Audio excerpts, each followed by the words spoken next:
episode 41. Anna segera pergi ke lantai 2 untuk membersihkan tempat itu. Dia tidak terlalu suka kalau ada orang yang ikut campur dengan pekerjaannya yang saat ini tengah dipercaya oleh tuan mudanya, Zidan, yaitu melayani Alana, wanita yang memang sudah ia kenal lama saat Alana bekerja di rumah itu.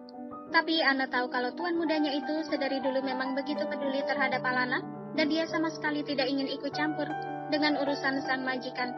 Sangat berbeda dengan kedua temannya yang tadi terlihat sangat kepo tentang urusan tuannya itu. Dasar sok ingin tahu, kerja tuh ya kerja aja, nggak usah ikut campur dengan urusan majikan, gerutu Anna sambil menyalakan vakum cleaner dan segera membersihkan karpet-karpet tebal yang berada di lantai atas.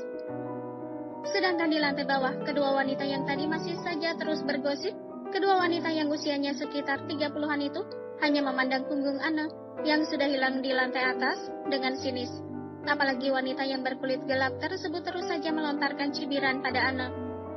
Dasar sombong, cuma diajak bicara dan dikasih kepercayaan sama tuan muda udah belagu.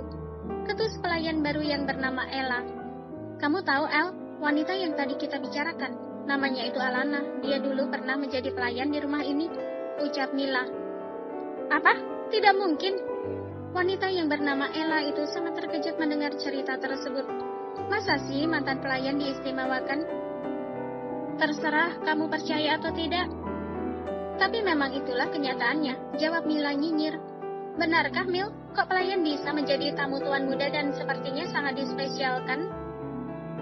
Katanya sih, dulu pas masih jadi pelayan pribadi Tuan Zidan, dia itu suka menggoda tuan muda dan juga sering disuruh datang ke kamarnya tengah malam. Tapi kami tidak. Ahem. Kalian mau bekerja atau bergosip? Cepat sana ke halaman belakang. Bukankah tadi sudah kusuruh untuk membersihkan kolam renang di sana? Kedua wanita itu terkejut ketika mendengar suara kepala pelayan yang terkenal disiplin dan galak. Mila dan Ella langsung membalikan badan dan menunduk karena takut dengan kepala pelayan itu. Iya Rona, kami mau lanjut ke halaman belakang, jawab Mila yang langsung menarik tangan Ella untuk dia bawa ke halaman belakang yang memang terdapat kolam renang di sana. Dasar tukang gosip.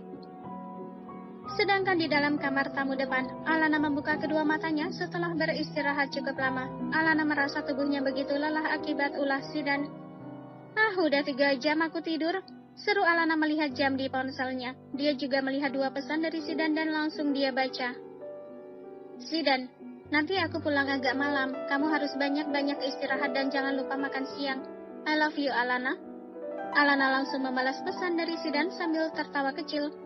Entah kenapa saat ini dia benar-benar merasa senang dengan hal-hal kecil seperti ini. Alana, iya, kamu bekerja yang rajin, gak usah khawatir sama aku. I love you too.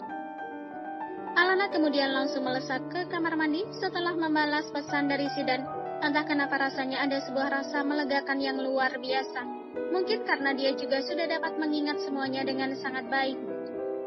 Kak Alana, bagaimana perasaanmu sekarang? Tanya Caroline saat mereka berada di balkon kamar gadis itu. Siang tadi setelah Caroline pulang dari kampus, adik Zidan itu langsung mengajak Alana bermain di kamarnya seharian. Curhat masalah pelajaran dan dosen yang menyebalkan di kampusnya. Aku sehat dan merasa lebih baik, jawab Alana menyesap jus melon kesukaannya dulu. Dan sepertinya sekarang setelah ingatannya kembali, dia juga akan mulai menyukainya lagi. Syukurlah, aku senang sekali kakak bisa cepat sembuh dan sebentar lagi akan menikah dengan Kak Zidan. Udah gak sabar pokoknya. Aku akan menjadi pengiring pengantin untuk kalian nanti. Caroline sudah membayangkan dia akan memakai pakaian yang sudah ia siapkan untuk menjadi bridesmaids kakaknya. Apa tidak terlalu terburu-buru? Aku sama sekali belum memikirkan tentang pernikahan atau mempersiapkan. Masih banyak hal yang harus aku urus, Carol. Ucap Alana membuat Caroline merosotkan bahunya. Kakak tenang saja, semua persiapan sudah dilakukan oleh Mama dan Kak Zidan. Kak Alana tinggal duduk manis dan mempersiapkan diri. Besok siang setelah aku pulang dari kampus, kita nyalon ya. Aku udah lama banget nggak perawatan tubuh. Besok kita harus manjain diri, gimana Kak? Tanya Caroline antusias. Alana terlihat berpikir, sepertinya ide bagus, aku juga mau potong rambut. Oke deh, sekarang kakak istirahat, udah malam. Tadi Kak Zidan chat aku, katanya akan pulang malam. Alana mengangguk, kemudian keduanya masuk ke dalam kamar, dan Alana kembali ke kamarnya, sementara di lantai 1. Pagi itu suasana di kediaman Alvarez terasa begitu hangat, semuanya sedang sarapan dengan tenang. Tapi tentu saja tidak mengurangi keharmonisan keluarga tersebut. Apalagi sekarang ada anggota baru yang juga ikut bergabung di meja makan. Iya, siapa lagi kalau bukan calon menantu di keluarga tersebut. Alana sebenarnya merasa agak canggung dengan situasi ini, apalagi dulu dia pernah bekerja di rumah itu sebagai pelayan. Tapi sekarang diperlakukan sangat istimewa.